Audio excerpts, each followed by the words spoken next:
நமது ஜெபம் டிவியில் பூரண சுவிசேஷ எக்காலம்.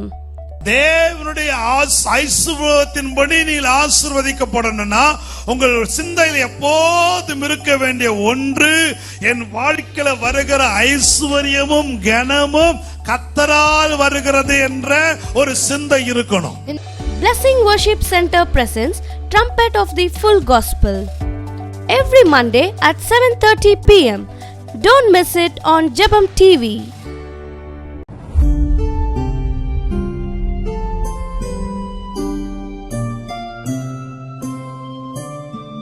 இந்த நாளில் தேவன் கொடுத்த அந்த வார்த்தைகளை நாம் எடுத்துக்கொள்வோமாக. We're going to turn to the word that God has given us. பிலிப்பியர் நிருபத்தின் 4ஆம் அதிகாரம் 19ஆம் வசனம். The book of Philippians 4th chapter 19th verse. அப்போஸ்தலனாகிய பவுல் பிலிப்பிய சபைக்கு தன்னுடைய நிருபத்தை எழுதும்போது சொன்ன அருமையான ஒரு வார்த்தை. It's the word that the apostle Paul is given to the book church of Philippians. அந்த 4ஆம் அதிகாரம் 19ஆம் வசனத்தை தான் நாம் வாசித்தோம். We read the chapter 4 19th verse. ஆனால் அதிலே 18ஆம் வசனத்தில் 3 காரியத்தை பவுல் விசுவாசமாய் அவன் சொல்லுகிறான். 18th verse Paul faithfully says 3 things. எல்லாம் எனக்கு கிடைத்தது. I have all in abound. இரண்டாவதாக பரிபூரணம் உண்டாயிருக்கிறது. I am full. நான் திருப்தி அடைந்திருக்கிறேன். And I'm satisfied. ஆமென். இந்த வார்த்தை பவுலுடைய அனுபவங்களாய் மாத்திரமல்ல, உங்கள் ஒவ்வொருவருடைய அனுபவங்களாய் கர்த்தர் மாற்றுவார். These 3 things are not only the experiences of Paul but also for us in this new month. உங்களுக்கு எல்லாம் கிடைக்கும். God has given everything to us. Hallelujah. Boaz சொல்லுகிறான், Boaz says, உன் மடியை விரி. spread your clothes. அவன் அதுல அளந்து போடுகிறான். I'll measure and I'll put. அவன் தன் மாமியார் இடத்துல போகும்போது வெறுமையாய் போகல. She didn't go empty handed to her mother-in-law. ஆசீர்வாதத்தோடு போகிறார். She was filled with blessings. நிறைந்த ஆசீர்வாதம். She was filled with blessings. இந்த மாதம் கர்த்தருடைய ஆவியானவர் உங்களுக்கு அதுதான் சொல்லுகிறார். This month God is saying to us, நம்மை கர்த்தர் ரூத்தாய் பார்க்கிறார். God is seeing us as a Ruth. உங்கள் ஒவ்வொருவரும் ரூத்தாய் அவர் பார்த்து கொண்டிருக்கிறார். God is seeing every one of us here as a Ruth. ஒவ்வொரு நாளும் அவருடைய பாதத்தில் விழுந்து கிடக்கிற உங்களை அவர் அறிந்திருக்கிறார். God knows every single person who stays on his feet. வாழ்க்கையின் வெறுமைகள் அவருக்கு தெரியும். God knows our emptiness in our life. உங்கள் வாழ்க்கையின் குறைகள் அவருக்கு தெரியும். God knows our deficiencies in our life. உங்கள் வாழ்க்கையின் எதிர்பார்ப்புகள் அவருக்கு தெரியும். God knows the expectations in our life. உங்கள் வாழ்க்கையில என்ன எதிர்பார்த்து இருக்கிறீர்கள் என்பதை அவருக்கு தெரியும். God knows what we require and want in our life. இன்றைக்கு ஆலயத்துக்குள்ள உட்கார்ந்து கொண்டு இருந்தாலும், even might you be sitting in the church, உங்கள் வாழ்க்கையில ஒரு வெறுமை இருக்கிறது. there is emptiness in your life. அதுக்கு தான் கர்த்தர் சொல்லுகிறார். That's why God says, இந்த கூட்டத்தின் முடிவிலே கர்த்தர் உங்களை சொல்ல போகிற மடியை விரி. before the sermon the meeting ends, எல்லாரோட மடியை விரிக்க போகிறோம். when everyone going to spread out, அவர் அளக்க போகிறார். God is going to measure. இல்லையே. ஹalleluya. கர்த்தருடைய ஆவியானவர் வெறுமையா தம்முடைய வார்த்தையை பேசுகிறவர் அல்ல. God is not a God who speaks in vain. அன்றைக்கு ரூத்தை பார்த்து உன் மடியை விரி என்று சொன்ன கர்த்தர் இன்றைக்கு அவருடைய அளவில்லாத ஆசீர்வாதத்தை உன்மேல் அவர் பொழிய போகிறார். That God who looked onto Ruth and said, spread your clothes, is the same God looking at us and saying, உன் விசுவாசத்தின் மடியை விரித்து காட்டு. உன் விசுவாசத்தின் உன்னுடைய விசுவாசத்தின் காரியத்தை விரித்து காட்டு. Spread your faith-filled clothes today. அன்று எவ்வளவா உன் விசுவாசத்தை விரிக்க போகிறாயோ, how long you going to spread your faith-filled clothes, ஒரு ஆசீர்வாதம் வாழ்க்கையில வரும். that much blessings that's going to come into your life today. இந்த வசனத்துல கர்த்தர் சொல்லுகிறார், and that is what God is saying in this verse today. உன் தேவன் my God அவருடைய ஐசுவத்தின்படி shall supply all needs according to riches. இந்த மாதத்தின் ஆசீர்வாதங்கள் உன் அளவின்படி அல்ல. Then this month he is not going to give us according to our needs. இந்த மாதத்தின் ஆசீர்வாதங்கள் உன்னுடைய அளவின்படி அல்ல. This month blessing is not going to be according to your measure. எண்ணத்தின்படி அல்ல. not by your own thinking. உன்னுடைய நினைவின்படி அல்ல. not your own thoughts. இந்த மாதத்தின் ஆசீர்வாதங்கள் எல்லாம் அவருடைய ஐசுவரியத்தின்படி. but this month's blessing according to his riches will be given. அவருடைய ஐஸ்வரியம் எவ்வளவு பெரிதாய் இருக்கிறதோ அவ்வளவு பெரிதாய் உன்னுடைய ஆசீர்வாதம் இன்றைக்கு இருக்கும். Our blessings are going to be big according to his big riches. இன்னைக்கு நம்முடைய தேவனுடைய ஐஸ்வரியத்தின் அளவை நம்மால் அளவிட முடியாது. we are not able to measure the riches that God has. ஆனால் ஆண்டவருடைய ஐஸ்வரியத்தினுடைய ஆசீர்வாதங்களை நாம் எப்படி பெற்றுக்கொள்ள வேண்டும் என்று சில காரியங்களை உங்களோடு சொல்ல விரும்புகிறேன். I'm going to tell you how we can receive the riches of God. தேவனுடைய not riches of God, riches according the blessings according to the riches of God. தேவனுடைய ஐஸ்வரியத்தின்படி நீங்கள் ஆசீர்வாதத்தை எப்படி அனுபவிக்க முடியும்? How can you experience the blessing according to riches of ஒரு God? சில ஆவியானவர் கொடுத்த சில சத்தியத்தை உங்களுக்கு காண்பிக்க விரும்புகிறேன். I'm going to say certain things that have what அந்த வார்த்தைகளை நீங்க நன்றாக கவனமாய் கேட்டால், please listen to it very keenly. அந்த வார்த்தைகளை கேட்டு நீங்க கவனமாய் அதை அபியாசப்படுத்தினால், when you keenly listen and apply it in your life, உங்களுடைய ஆசீர்வாதம் உங்கள் நினைவின்படி வருகிற ஆசீர்வாதமாய் இருப்பது இல்லை. the blessings will not come according to your மாறாக status, தேவன் விரும்புகிற நிலையில நீங்கள் ஆசீர்வாதத்தை பெற்றுக் but you will கொள்வீர்கள். be receiving the blessing according to the desire of இன்னைக்கு God. அநேக ஆசீர்வாதங்கள் ஒரு லெவல்ல தடைப்பட்டிருக்க காரணம், The lot of blessings that has been stopped in a particular level. நம்ம ஜெபிக்கிறது எப்படியாவது பாஸ்டர், எப்படியாவது ஆண்டவரே ஒரு சின்ன வீடு கிடைச்சா போதும், We pray like saying, Pastor, a small house is enough for கொஞ்சம் ஆசீர்வாதம் வந்தா போதும் ஆண்டவரே, very little or small blessings are enough. ஏதோ ஒரு 3 வேளை சாப்பிட்டதுக்கு நல்ல திருப்தியா சந்தோஷமா இருக்கிறதுக்கு இருந்தா போதும். A 3 meal a day is probably enough for us. அதனால many time we are just limiting our blessings. நாம் என்ன செய்யறோம், அளவிட்டு விடுகிறோம், இவ்வளவுதான் என்று சொல்லி விடுகிறோம். ஆனால் நம்மை தேவன் ஆசீர்வதிப்பதோ அளவிட்ட நிலையில் ஆசீர்வதிக்க But the விரும்புகிறார். blessing that God desires to give us is very much abundant. ஆக நீங்கள் ஆண்டவர் உங்களை எப்படி ஆசீர்வதிக்க வேண்டும் என்று விரும்புகிறார் என்பதை முதலாவது நீங்கள் அறிந்து கொள்ளுங்கள். We should know the amount of blessing that God desires to give us. நீங்கள் விரும்புகிற வண்ணம் கர்த்தர் உங்களை ஆசீர்வதிக்க வேண்டும் என்று நீங்கள் விரும்பினால் நீங்கள் அதை என்ன செய்து விடுகிறீர்கள், ஒரு மட்டுப்படுத்தி விடுகிறீர்கள். If you desire the amount of blessing that God wants to give you and limit it to your needs, it will be very much limited. ஏனென்றால் நம்ம எதிர்பார்க்கிற ஆசீர்வாதத்திற்கு ஒரு எல்லையை வைத்திருக்கிற, ஒரு அளவுகோலை வைத்து விடுகிறோம். We have kept a limit and a standard of how much blessings we require. ஆகவேதான் தேவன் இவ்விதமாய் தம்முடைய வார்த்தை கொடுக்கிறார். And this is why God gives us word என்ன like வார்த்தை this. கொடுக்கிறார்? He says, என் தேவன்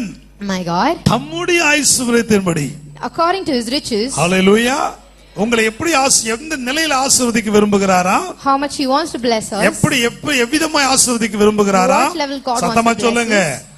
அவருடைய ஐஸ்வரியத்தின்படி, according to his riches. தேவன் தான் எவ்வளவு ஐஸ்வர்யமுள்ள தேவன் என்பதை உலகம் அறிந்து கொள்ள வேண்டும் என்றால் அவருடைய பிள்ளைகளை வைத்துதான் இந்த உலகத்தில் அவர் எவ்வளவு ஐஸ்வர்யவான் என்பதை உலகத்துக்கு வெளிப்படுத்த விரும்புகிறார். Similarly, how a man does same, God wants to show his blessings through his daughters and sons. விசுவாசிக்கிறீங்களா?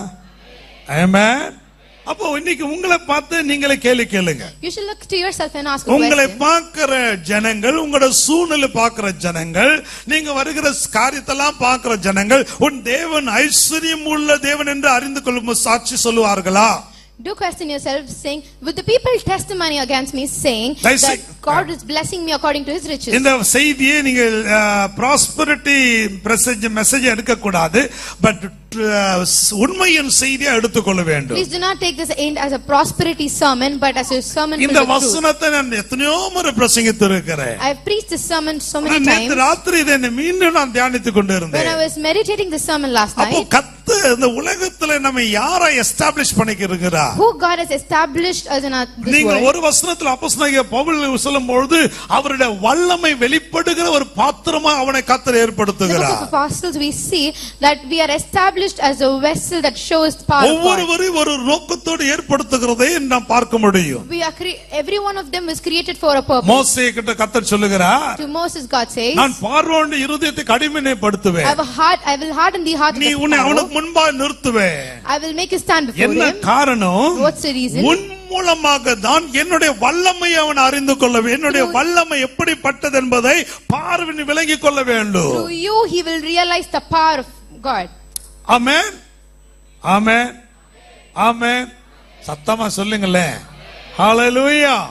அப்போ தேவனுடைய வல்லமையை இந்த உலகத்திற்கு நிரூபிக்கிறதுக்கு தேவனுக்கு ஒரு மோசே எப்படி தேவைப்பட்டதோ, For God to show his power, how he needed a Moses, அதே போல தேவனுடைய ஐஸ்வரியத்தை வெளிப்படுத்துவதற்கும் அவருடைய சபை அவருக்கு தேவைப்படுகிறது. similarly to show his riches, he requires the church. அப்ப அவருடைய சபை மூலமாய் தான் தேவன் தம்முடைய ஐஸ்வரியத்தை உலகத்தை வெளிப்படுத்துகிறவராய் இருக்கிறார். He is a God who explains and shows his riches through church. அப்ப முதலாவது சபை நீங்கள் உங்களுடைய எண்ணத்தின்படி காணப்படுகிற ஆசீர்வாதத்தை எதிர்பார்க்கிறது ஆசீர்வதிக்கிறதை விட அவருடைய எல்லையின்படி நீங்கள் ஆசீர்வதிக்கப்பட வேண்டும் என்பதை உங்களுடைய நோக்கமா வைத்திருங்கள். First, the church should stop expecting the blessings according to their own knowledge, but according to the riches of God and His knowledge. முதலாவது நீங்க அறிந்து கொள்ள முதல் சத்தியம், The first thing that we have to know, ஒன்று நாளாகமத்து புஸ்தகம் 29ஆம் அதிகாரம் 12ஆம் வசனம் சொல்லுகிறது, ஐஸ்வர்யமும் கனமும் உம்மாலே வருகிறது.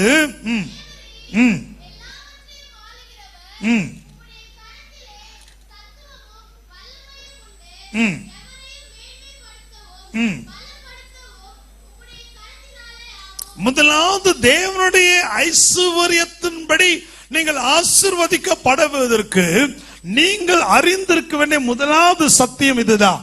the first thing that you need to know that so that you could be blessed by God is that. இங்கு தாவீது மிக அழகா சொல்லுகிறான், ஐஸ்வர்யமும் கனமும் உம்மாலே வருகிறது. For you to be blessed according to the riches of God, that David clearly says, both the riches and honor come from you. ஆனால் ஏன் இன்றைக்கு தேவனுடைய ஐஸ்வர்யத்தின்படி நாம் ஆசீர்வதிக்கப்பட முடியவில்லை?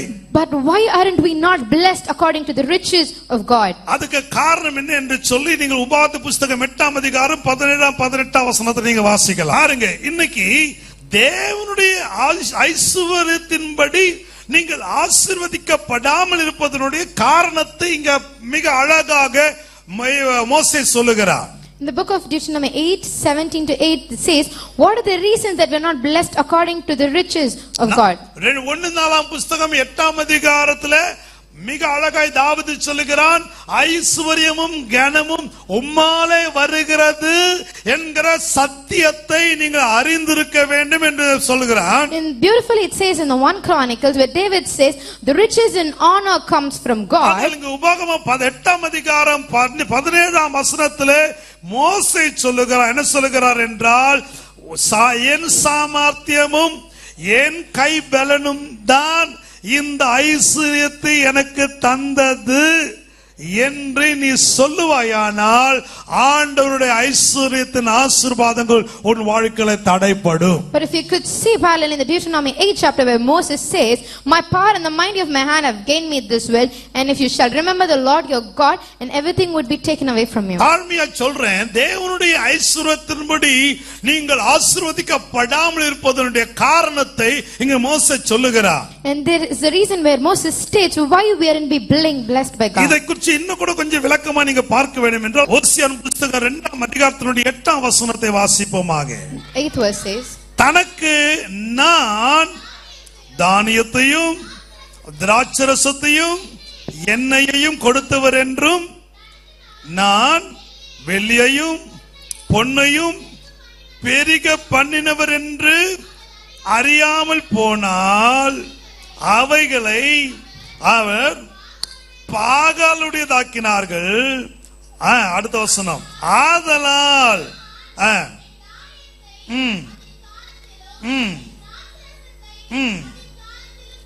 போதும்.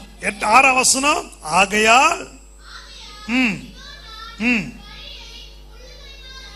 போதும். கவனிக்க வேண்டும், இந்த வசனங்களை 3 பகுதிகளையும் நல்லா கவனிக்க வேண்டும். in the second chapter 8th verse we could see 3 different parts. நாளாகமம் எல்லா தயவு செய்து நல்லா கவனிங்களா, உங்களுடைய ஆசீர்வாதத்தின் திறவுகோலை ஆவியானவர் கொடுத்து கொண்டிருக்கிறார். Please to listen keenly to this. God is giving us the blessings. நாளாகமம் புத்தகத்திலே பவுல் தாவீது சொல்லுகிறான், தேவனுடைய ஐஸ்வர்யத்தின்படி நீங்கள் ஆசீர்வதிக்கப்படணும்னா உங்கள் சிந்தையில் எப்போதும் இருக்க வேண்டிய ஒன்று, என் வாழ்க்கையில வருகிற ஐஸ்வர்யமும் கனமும் கர்த்தரால் வருகிறது என்ற ஒரு சிந்தை இருக்கணும். In the book of Chronicles we could see David saying, in your thoughts it always should be that riches and honor comes from God. உபாகமத்து புத்தகத்திலே மோசே சொல்லுகிறான், in the book of Deuteronomy Moses says, எனக்கு ஐஸ்வர்யத்துக்குரிய சம்பாதிக்கிறதுக்குரிய பலனை எல்லா சாமர்த்தியத்தையும் பலனையும் கொடுக்கிறது கர்த்தர் என்ற ஒரு சிந்தை உனக்கு வராவிட்டால், if you don't, Moses beautifully says, if you don't have the thought of all the strength and all the cleverness and all the mightiness that have gained the wealth is from God. என் சாமர்த்தியமும் என் கைபலனும் இந்த ஐஸ்வர்யத்தை எனக்கு தந்தது என்று என்னைக்கு நீ சொல்றாயோ அன்னைக்கு தேவனுடைய ஆசீர்வாதம் தடைப்படும். Moses clearly says over there, if I have established it through my power and through my cleverness and through my might, everything would be stopped. உங்களுக்கு வர வேண்டிய ஆசீர்வாதம் ஏன் தடைப்படுகிறது? What are the reasons that our blessings been உங்க stopped? வாழ்க்கையில ஏன் கடன் பெருகுகிறது? What are the reasons that our loans and being ஏன் உங்களுடைய வாழ்க்கையில எதிர்பார்க்கிற ஆசீர்வாதம் விருத்தி அடைகிறது இல்லை? Why aren't our desires being fulfilled in our life? வாழ்க்கையில நஷ்டங்கள்.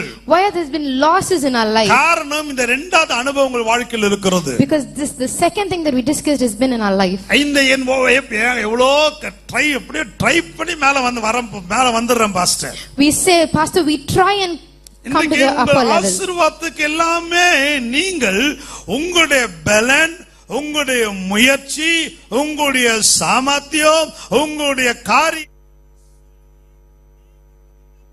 பாகால் என்று சொல்லுகிறார். நீங்கள் தேவனுடைய ஆசீர்வாதத்தை, தேவன் தான் உங்களுக்கு ஆசீர்வதிக்கிறார் என்ற சத்தியத்தை மறைந்து, நான் ட்ரை பண்ணங்க, நான் பாடுபட்டங்க, நான் கஷ்டப்பட்டங்க, கஷ்டப்பட்டு இந்த நிலைக்கு வந்தாங்கன்னு சொல்ற தெரியுமா?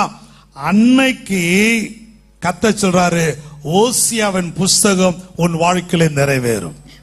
We focus on our own strength and own power and our own might, and we say, Pastor, we try to do it with all our strength and we forget the power of God and the blessing and the might of God. That's when we do say the book of Hosea would come true in our life. Amen. Amen. அப்ப முதலாவது நீங்க அறிஞ்சு கொள்ளணும், இந்த சொல்லுவதை தவறக்கூடாது, எல்லாம் ஐஸ்வர்யம் எல்லாம் கர்த்தரிடமிருந்து வந்திருக்கிறது. Firstly, that we should know and should not forget all the riches and honor comes from God. Amen. நீங்கள் சொல்லக்கூடாதது, நான் பட்ட கஷ்டங்க, நான் ட்ரை பண்ணேன், நான் ஒர்க் பண்ணேன், நான் பிரயாசப்பட்டேன், நான் பண்ணேன் என்ற வார்த்தை வரக்கூடாது. And secondly, we should never say, I tried, I did this, and it was through my might. இன்னொரு விதத்தில் சொல்லுங்க, உங்களுடைய பலத்தினால் இது ஏற்பட்டது என்று நீங்கள் சொல்லுவாயானால், when you say it was done through my strength, ஓசியாவுல ரெண்டு வார்த்தையை சொல்றாரு. in the book of Hosea they say two things. ஒன்று, கொடுத்ததை நான் திரும்ப எடுத்துக்கொள்வேன், I will take whatever it is given to you. இரண்டாவதாக திருப்பி முன்னாடி போக முடியாதபடிக்கு வழி அடைப்பேன். The second is I will close the doors that will make you go forward. அப்போ தேவனுடைய ஐஸ்வரியத்தை நான் அனுபவிக்க வேண்டும் என்றால், முதலாவதாக ஐஸ்வர்யமும் கனமும் கர்த்தரால் தான் வருகிறது என்கிற உண்மையை நீங்கள் உணர வேண்டும். If you want to enjoy and receive all the blessings that God has for you, you need to know the first truth that everything comes from God. இரண்டாவதாக நீங்கள் அடுத்த ஒரு குறிப்பு, இந்த தேவனுடைய ஐஸ்வரியத்தை அனுபவிக்கிறதுக்கு நீங்கள் பெற்றுக்கொள்ள வேண்டிய இன்னொரு அனுபவம் என்ன? And the second experience that we have to go through to receive the blessings and riches of God. நீதிபதி புஸ்தகம் 22ஆம் அதிகாரம் 4ஆம் வசனத்திலே ஐஸ்வரியத்தினுடைய ஒரு ரகசியத்தை சொல்லுகிறார். தாழ்மைக்கும் கர்த்தருக்கு பயப்படுகிற பயத்திற்கும் வரும் பலன் ஐஸ்வரியமும் மகிமையும் ஜீவனமாய் இருக்கிறது.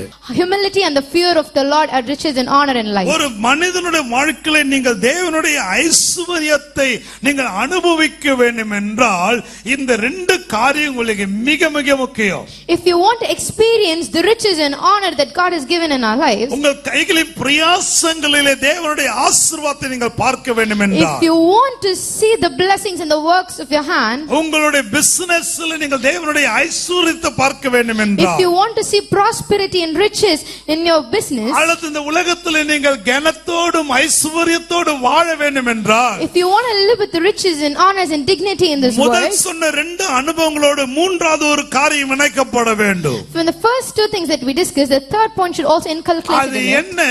தாழ்மையும் தேவனுக்கு பயப்படுகிற பயமும். That is humility and the fear of the God. இந்த ரெண்டு ஒரு மனிதன் வாழ்க்கையில வருமானால், இது ரெண்டும் தேவனுடைய ஐஸ்வரியத்தை கொண்டு வருகிறதான ஒரு பெரிய ஒரு திறவுகோலாய் இருக்கிறது. If these two things are applied in our life, this is the biggest key for us to get the riches and honors of God. இன்றைக்கு நம்முடைய வாழ்க்கையில ஐஸ்வரியம் தேவனுடைய ஐஸ்வரியத்தின்படி நாம் ஆசீர்வதிக்கப்படாமல் இருப்பதற்கு தடையா இருப்பது இந்த ரெண்டு காரியம் தான். These are the mainly two things that objects or being an obstacle for us to receive the riches and honors of God. நம்முடைய வாழ்க்கையில நாம் தாழ்மையை இழக்கும் பொழுது, when we lose the humility in our life, நம்முடைய வாழ்க்கையில கர்த்தருக்கு கர்த்தருக்கு பயப்படுகிற பயத்தை நாம் இல்லாமல் போக பண்ணும்போது when we go away from the fear of the Lord in our life, அது எங்கே பாதிப்பு உண்டாக்குகிறது? where does it bring a cause? அது எந்த இடத்துல உன பாதிப்பை கொண்டு வரும்? Where does it damage in our life? உன்னுடைய ஆசீர்வாதத்தில் அது பாதிப்பை கொண்டு வரும். It becomes an obstacle in our blessings. பாடுபட்டு சம்பாதிக்கிறது எல்லாம் ஒரு நொடி பொழுதிலே உன்னை விட்டு ஒன்னொன்றாய் விலகி போகக்கூடிய எல்லையிலே நீ வந்து விடுவா. All the earnings that we've earned through our hard works would have gone in a minute. என் அன்பு தேவ பிள்ளைகளே, My beloved, கர்த்தர் நமக்கு வாக்குத்தத்தம் கொடுத்து விட்டார். God has given us the தம்முடைய promise. ஐஸ்வரியத்தின்படி According to his உன் riches, குறைவுகளை நிறைவாக்குவார். he'll make all your அவருக்கு deficits. தெரியும் உன் வாழ்க்கையில் அநேக குறைவுகள் உண்டு. God knows you have a lot of desires and அவருக்கு needs in your தெரியும் life. உன் வாழ்க்கையில் அநேக தேவைகள் உண்டு. He knows there are a lot of needs in your life. அவருக்கு தெரியும் நீ அநேக எதிர்பார்ப்புகளோடு இருக்கிறாய் என்று சொல்லி He knows that you are filled with a lot of expectations. கர்த்தர் சொல்லுகிற வார்த்தை இதுதான். The word of God that comes to us என்னுடைய is that, ஐஸ்வரியத்தின்படி according to my உன் riches, குறைவுகளை all your நான் நிறைவாக்குகிறேன். I will make all your blemishes என்னுடைய filled. ஐஸ்வரியத்தின்படி According to my உன் riches, தேவைகளை I'll make all your நான் needs சந்திக்கிறேன். and I will meet your needs. என்னுடைய ஐஸ்வரியத்தின்படி According to my உன் riches, எதிர்பார்ப்புகளை I'll make all your நான் expectations நிறைவேற்றுகிறேன். fulfilled. ஆனால் அந்த ஐஸ்வரியத்தின்படி நீங்கள் அதை அனுபவிக்க வேண்டும் என்றால் But if you want to experience according to his இந்த riches, மூன்றாவது சொல்லப்பட்ட காரியம் மிக அவசியம். the third thing that we discussed is very உங்களுடைய important. வாழ்க்கையில மனத்தாழ்மையை கர்த்தர் அதிகமாக எதிர்பார்க்கிறார். God expects humility in our life. பல சந்தர்ப்பங்களில் ஜெபிக்கிறவர்கள் நிறைய பேர் இருக்கிறீர்கள். At many times there are a lot of prayer warriors உங்களுடைய here. ஜெபத்தில் ஒரு குறைவும் இல்லை. There wouldn't be any shortcomings in your prayer. உங்களுடைய பரிசுத்தத்தில் ஒரு குறைவும் இல்லை. There is no blemishes in your spiritual life. மற்ற ஆவிக்குரிய வாழ்க்கையில ஒரு குறைவும் இல்லை. There is no shortcoming or blemishes in your spiritual ஆனாலும் உங்களுடைய life. வாழ்க்கையில் நீங்கள் எதிர்பார்க்கிற நன்மை உண்டாகவில்லை. But there aren't the good things that you're expecting in your life coming நீங்கள் through. சற்றே கவனித்து பார்த்தால் But if you keenly watch, உங்களுடைய வாழ்க்கையில தேவனுடைய ஆசீர்வாத ஐஸ்வரியத்தை நீங்கள் அனுபவிக்க வேண்டும் என்றால் if you want to receive the riches and honors நீ according to எத்தனை him, மணி நேரம் ஜெபிக்கிறாய் என்பது அல்ல, it doesn't matter how many hours you நீ pray, எவ்வளவு ஊழியம் செய்கிறாய் என்பது it அல்ல, doesn't matter how much நீ ministry you எவ்வளவு do, பிரசங்கம் பண்ணுகிறாய் என்பது அல்ல, it doesn't matter how நீ எவ்வளவு sermons you give, காணிக்க தசமபாக கொடுக்கிறாய் என்பது it அல்ல. doesn't matter how much tithe you give. தேவன் தம்முடைய ஐஸ்வரியத்தின்படி உன் குறைவுகள் எல்லாம் நிறைவாக்குறதுக்கு உன்னிடத்தில் எதிர்பார்க்கிற காரியம் உன்னுடைய வாழ்க்கையில மனத்தாழ்மை. For all his riches and honors and his needs to come into your life and be fulfilled, God is expecting humility. தாழ்மை உள்ளவன் பரிபூர்ண ஆசீர்வாதத்தால் நிரப்பப்படுவான். The person with humility are fulfilled with riches. தாழ்மை உள்ளவன் அவன் உயர்த்தப்படுவான். A person with humility will be lifted. வேதம் சொல்லுகிறது The Lord says, பெருமை உள்ளவன் தாழ்த்தப்படுவான். a person with nothing with everything would be put down. பெருமை உள்ளவன் a pride person. A pride person would பெருமை be humbled. உள்ளவன் தாழ்த்தப்படுவான். A pride person would be ஆனா humbled. தாழ்மை உள்ளவனோ உயர்த்தப்படுவான். A person with humility will be lifted N high. வாழ்க்கையில காணப்படுகிற இந்த குறைவுக்கு For the lackness that's found in our life, உன் வாழ்க்கையில இத்தனை தேவைகளோடு இருப்பதற்கு காரணம் so to us have a lot of needs in our உன் life, வாழ்க்கையில தேவன் எதிர்பார்க்கிற தாழ்மையின் ஜீவியம் இல்லாததுதான். because we do not have the character of humility in our life. ஜெபத்தை குறித்து பெருமை, We have pride about our prayer. உன் ஊழியத்தை குறித்து பெருமை, We have pride about the ministry that we படிப்பை do. குறித்து பெருமை. We have pride about the education that we வெளியே pursue. சொல்லாமல் இருக்கலாம், ஆனா உன் இருதயத்துல மறைந்திருக்கிற அந்த பெருமையின் சிந்தனைகள் தேவனுடைய ஐஸ்வரியத்தின்படி நீ ஆசீர்வதிக்கப்படாமல் இருப்பதை தடை செய்து விடுகிறது. We might not tell the pride out, but the hidden pride that we have in our lives might stop or limit the blessing. என் அன்பு திருச்சபை மக்களே, My beloved church, தாழ்மையாய் சொல்லுகிறேன், I humbly say, ஆவியானவர் மிக தெளிவாய் சொல்லுகிறார், the Holy Spirit clearly உன் says, தேவனாகிய கர்த்தர் your God, அவருடைய ஐஸ்வரியத்தின்படி my God, according to his உன் riches, தேவைகளை அவர் சந்திக்க விரும்புகிறார். he wants to meet your உன் needs. குறைவுகளை நிறைவாக்க He விரும்புகிறார். wants to fulfill all your lackness. ஆனால் தடையாய் இருப்பது But the things that ஒரு limit, தாழ்மை இல்லாத ஒரு வாழ்க்கை. because the life that lacks humility, தேவன் முன்பதாய் வந்து தாழ்த்துகிறேன் சொல்வதல்ல தாழ்மை. just because you come to his presence and say, humble நான் myself, பலமுறை சொல்லி இருக்கிற தாழ்மை என்றால் என்ன? a lot of times I've said what humility is. சில சொல்லுவாங்களா, ஆண்டவரே என்னை தாழ்த்துகிறேன். Some people say, Lord, I humble myself. என்னத்தை தாழ்த்துனே? What do you humble? என்னத்தை தாழ்த்துனே? What do you humble? தாழ்த்துகிறேன் என்று சொல்லிட்டு உடனே தாழ்ந்து விடுகிறாயோ? Just because you say I humble doesn't mean you humble yourself. தரை மட்டும் தாழ்த்துகிறேன். A lot of people say, Lord, I humble myself. தாழ்த்துவதனால் தாழ்ந்து விடுவாயோ? Completely to the ground. தாழ்மையின் ஒரே definition சொல்கிறேன். The only definition for humility is உன்னை விட பிறனை நீ அடுத்து மேன்மையாய் நினைக்கிறாயே, அதுதான் தாழ்மை. that is when you look at the other person more than you is humility. உன்னை விட பிறனை நீ மேன்மையாய் நீ பார்க்க பழகிக் கொள்ள வேண்டும். When you should practice the habit of looking at others. தாழ்த்துகிறேன் என்று சொல்வதனால் தாழ்மை அல்ல. It's not just because you call yourself humble or put yourself in humility. இஸ்திரி போடாத ஹைன் போடாத ஒரு புடவையை கட்டினால தாழ்மை வந்து விடுவதில்லை. Just because you wear a wrap a sari that has been anointed. வாழ்க்கையிலே தேவனுடைய ஆசீர்வாதத்தின்படி நீங்கள் ஆசீர்வதிக்கப்பட வேண்டும் என்றால் doesn't make a humility. And if you want to receive the blessing according to his riches, உங்களுடைய வாழ்க்கையில தாழ்மை அணிந்து கொள்ளுங்கள். you should wear humility in your life. தாழ்மை எப்படி காட்டுங்கள்? அந்த தாழ்மை எப்படி காண்பிக்க வேண்டும்? How to show the humbleness and humility in your life? விட பிறனை ஒரு படி மேலே உயர்த்தி வச்சு பாருங்க. You should look the others a step ahead and more than you அவர் படிப்பிலே குறைவுள்ளவர்களா இருக்கலாம். They might be very much lacking in education. ஒருவேளை அவர்கள் அழகில்லாதவர்களா இருக்கலாம். They might not be beautiful. அந்தஸ்து இல்லாதவர்களா இருக்கலாம். They might not be very much rich. ஒருவேளை அவங்களுடைய வாழ்க்கையில் விசேஷமான ஒன்று இல்லாமல் இருக்கலாம். They might not have anything special in their life. ஆனால் அவர்களை உன்னை விட மேன்மையா நீ என்னைக்கு நினைவிலே கொண்டு வருகிறாயோ, but when you make them look a step ahead உன்னை விட அவர்களை மேன்மையானவர்களா என்னைக்கு நீ சிந்திக்க விரும்புகிறாயோ, when you lift them a little higher and look at them, அப்பொழுதுதான் கிறிஸ்துவின் ஐஸ்வரியத்தின் ஆசீர்வாதத்தை நீங்கள் அனுபவிக்க முடியும். and that's when you will experience the riches and honors of God. Amen. ஆனா இன்னைக்கு அநேகருக்கு தாழ்மை என்றா என்னன்னு தெரியல. A lot of people do not know what humility is. வெளியரங்கமாய் தாங்கள் அப்படியே தங்களுடைய உடையிலும் தங்களுடைய நடையிலும் தாழ்மையை காட்ட விரும்புகிறார்கள். A lot of people try to show their humility through their dressings and their actions. பாராட்டு தாழ்மை உள்ள அடையாளம் என்ன தெரியுமா? அடுத்தவனை பாராட்டுவான். And the main thing about humility is that they'll appreciate the next person. தாழ்மையுடைய அடையாளம் அடுத்தவனை உயர்த்தி பேசுவான். The other sign of humility is that they would appreciate and lift the other person on top. தாழ்மையுடைய அடையாளம் தன்னை விட அடுத்தவனை மேன்மையா எண்ணி வைத்திருப்பான். The other sign of humility is that they would talk great of the others. நீங்கள் யாரானாலும் சரி, you could be anyone. கிறிஸ்துவினுடைய ஐஸ்வரியத்தின் அளவின்படி நீ ஆசீர்வதிக்கப்பட வேண்டும் என்றால் தாழ்மையா இருக்க கற்றுக்கொள்ள வேண்டும். If you desire to experience the riches according to his will, you should be humble. திருச்சபை மக்களே, உங்களுக்கு ஒன்று சொல்லிக் கொள்கிறேன். Church, I would like to say one thing. தேவனுக்கு நீ கொடுக்கிற காணிக்கை தசமபாகம் முக்கியம் அல்ல. The offering and tithe that you give to God doesn't matter. தேவனுக்கு பாடுகிற பாடலும் ஆராதனை முக்கியம் அல்ல. The worship and the praise that you do to God doesn't matter. நீ ஆலயத்துக்கு வருவதல்ல பெரிய காரியம். You come to church and that doesn't matter. தேவனுக்கு மிக முக்கியம் உன் வாழ்க்கையில தாழ்மையா இருக்க கற்றுக்கொள்ள வேண்டும். One thing that God expects in your life is being humble. பைபிள்ல ஒரு வசனம் இருக்கிறது. And there's one verse in the Bible says, பெருமை உள்ளவனுடைய உச்சந்தலையை கர்த்தர் உடைப்பார் என்று சொல்லி. God will break the head of the pride. தேவன் முன்பதாக நாம் யாராய் இருக்க வேண்டும்? Who should we be before God? தேவன் முன்பதாய் மற்றவர்களை மேன்மையா எண்ணுகிற ஒரு மனுஷியா நீ இருப்பாயானால், இயேசுவின் நாமத்தில் கர்த்தருடைய ஊழியக்காரனாய் சொல்லுகிறேன், தேவன் தம்முடைய ஐஸ்வரியத்தின்படி உன்னை ஆசீர்வதிப்பதை அந்நிய கண்ணினால் அல்ல, உன் சொந்த கண்ணினால் நீ காண்பாய். If you humble yourself in front of God, in the name of Jesus, I say, God will bless you not only by your own eyes, by all the eyes that's watching you around the world. நம்முடைய ஆசீர்வாதத்துக்கு தடை வேறு யாரும் இல்லை.